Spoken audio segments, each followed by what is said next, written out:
Hello everyone, I'm Georgia and this is The Sound of Georgia. And today I'm here to review NBC Live's version of The Sound of Music. Yes, the Carrie Underwood version. So at the end of 2013, Sound of Music Live aired on NBC.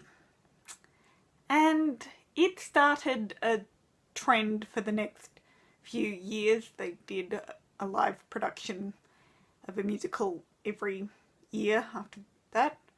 Can't remember whether they did one last year or what it was, if they did. They've done Hairspray, they did Grease, they did Peter Pan. But Sound of Music was the first. Since it aired, it's become a bit infamous, mostly because Carrie Underwood played Maria, and people believe she wasn't a very good choice to play a role like this. And for the most part, I think they're right. But despite that, I still really like this version. Is it really that good? That's hard to say. I've seen high schoolers do better, but there are some good things in it. And that's what we're here to talk about today. The good, the bad, and the Carrie. So first I'm going to talk about the cast and the acting.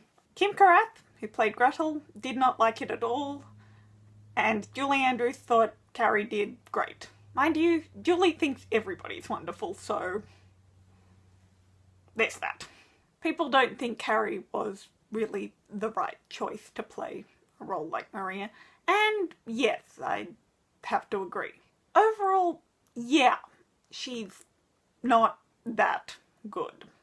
However, I don't think Carrie is the only person in this production whose acting is flawed. I'll get back to everyone else later, but for now, let's talk about our leading lady. Carrie's Maria really doesn't work most of the time.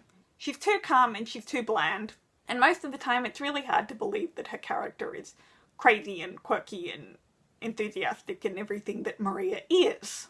In a lot of ways, I feel that Carrie's playing Maria after her marriage, so Maria von Trapp as opposed to Maria Rayner, for the entire show.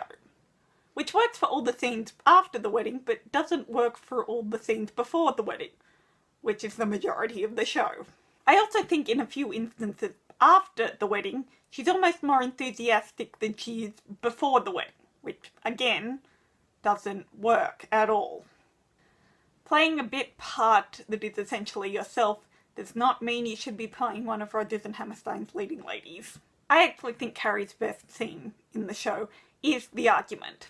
It's nothing like it is in the movie, but I don't think it really ever is in the musical. But despite that, it works. I don't know if it is because she's so flat throughout the whole thing that makes it work, or it's something else, but it does. She's not angry at all. She's completely sad and almost sobbing. It comes across as though she feels sorry not just for the children, but for him. She feels sorry for the captain and what's happened since his wife died and the impact that's had on the children, rather than being furious at him. She's not anything like that. And yes, that's probably part of Carrie's limited acting ability, but as I said, it works. And then we go straight back into bland, emotionless acting.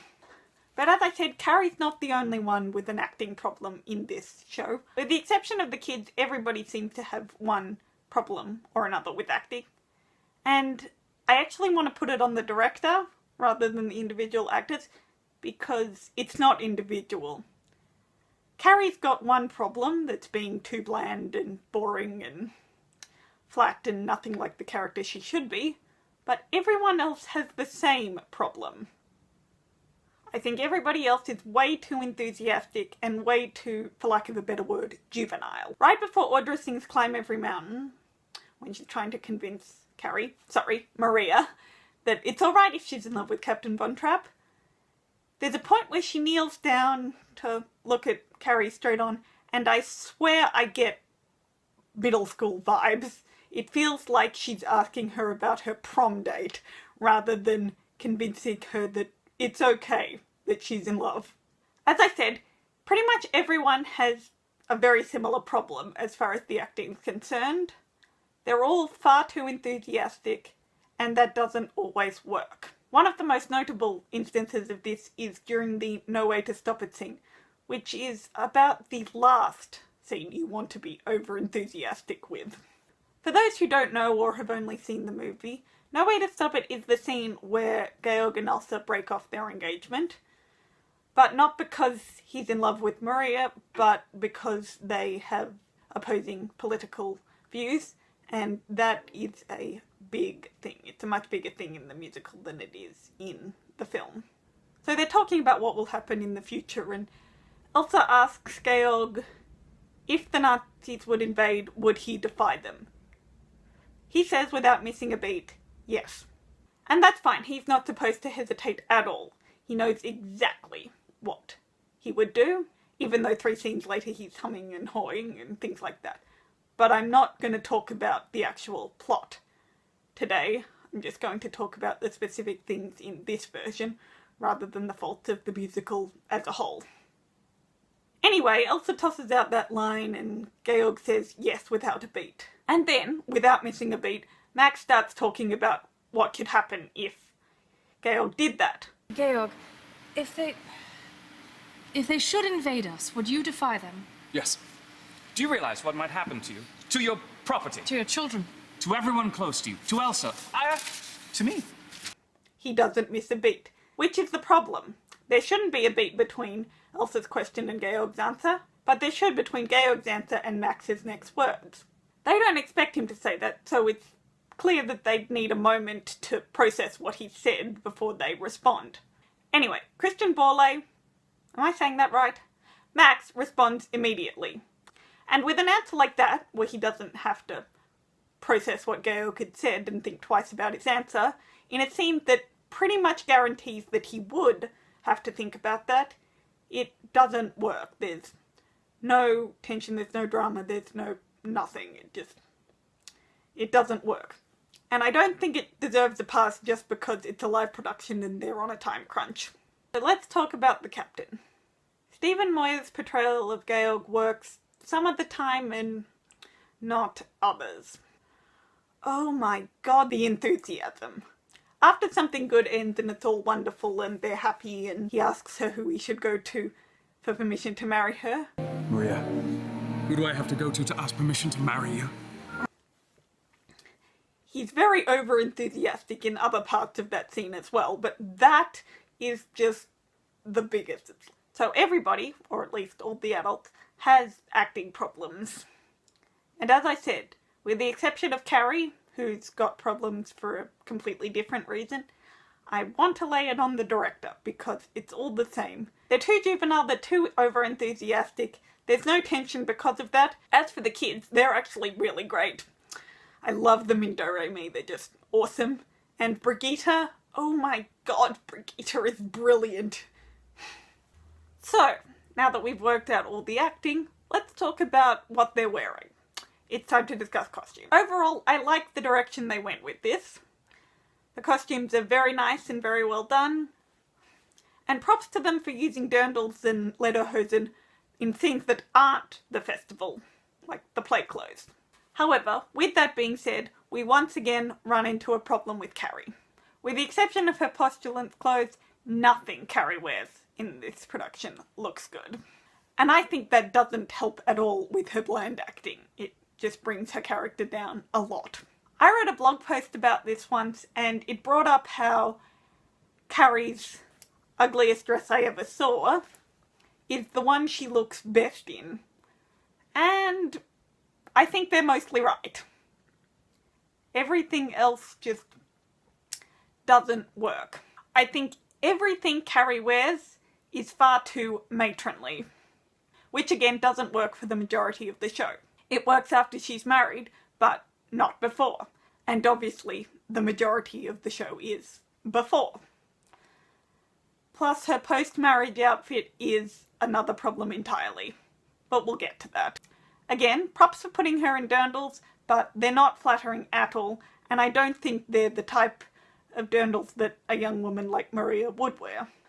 But I'm also no expert on what sort of dirndls 22-year-olds would have worn in the 1930s. So please feel free to correct me if you think I'm wrong. Doesn't make the dresses look any better though. As for the wedding dress Carrie wears, I think it's a bit too lacy for Maria's tastes, but ignoring character preferences such as that, I think the biggest problem is actually the veil. She's wearing this tiny veil and this enormous wreath, and it doesn't work. One needed to be bigger and the other needed to be smaller. I also feel like, as unflattering as her dirndls are, they should have been swapped around. She wears the blue one when Georg comes home and they have the argument, and she wears the pink one when they dance the Ländler. And when they're dancing the Ländler, her pink dress blends into the background so much because the set is very similar colours. I think it would have been much better if they had swapped them. And the final one of Carrie's outfits I want to talk about is the homecoming one. By God, this is the one that makes her look the worst. I'm not sure whether it's her skirt being too tight or her top being too flowy or both. There's no other way I can describe it other than she looks pregnant. So that one automatically becomes the ugliest dress I've ever seen.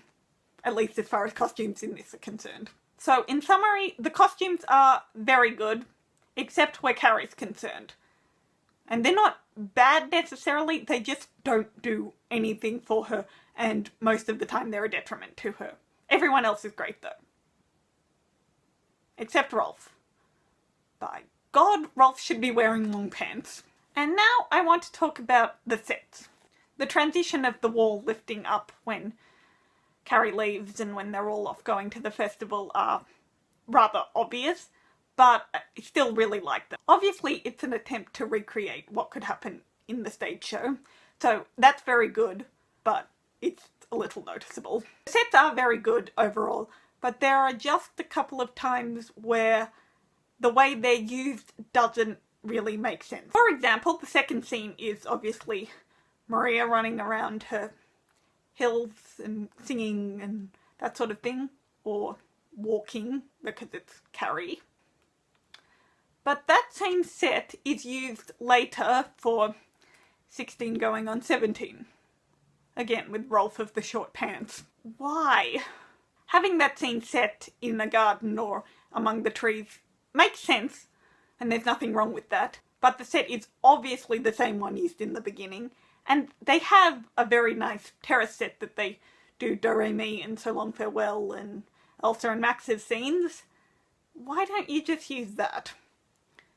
The other one would be when the children are getting ready for the party. That's clearly in Maria's room. Why would they be doing that? And I know you're probably typing down there in the comments that I'm reading way too much into this. And yes, I am.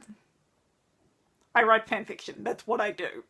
But you could do that scene somewhere else and have it make just as much sense. In ITV's live version that came out in 2015, I'll do a review on that one later, we see that scene take place at the top of the stairs before they go down to the party.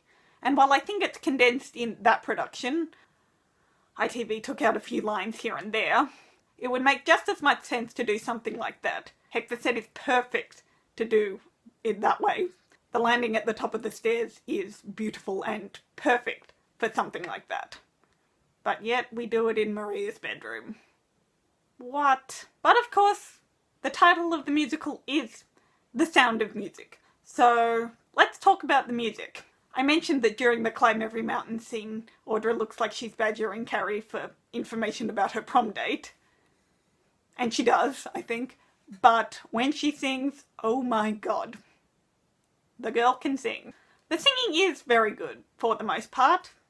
The acting's a bit off, as I said. Audra's amazing. Laura Bernardi and Kristen Borley are very good. Stephen's pretty good.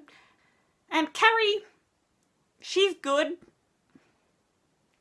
I don't know if she should be singing Rodgers and Hammerstein, but the singing is probably the least of her problems. The choreography is also pretty good as well. Carrie doing The Sound of Music is pretty calm and basic, but as we've established, that's how Carrie's doing this thing. And even though it uses the same set, 16 going on 17 is pretty good. It's not the jumping and dancing and twirling that we have in the film, but it works well enough. The Landler's very good. It's different in every version, but it's very good. Not only do I think the choreography of the dance itself is very good, but we also have the appropriate reactions from Stephen and Carrie. She starts off nervous, and then she's enjoying it, and then, oh my god, I might love him. So Long Farewell's also very good. So finally, to wrap things up, I'm going to talk about a few details. Most of these little details are things that I actually really liked, which is why I'm bringing them up as little details.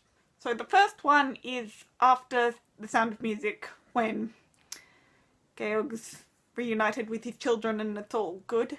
He takes off the whistle and he gives it to Carrie, and I really like that touch. I love that he's not just putting it down, that he's actually giving it to her. The next one is one I'm not such a big fan of, but I feel like it's more of a detail rather than a choreography thing, and that is Liesel's line in So Long Farewell.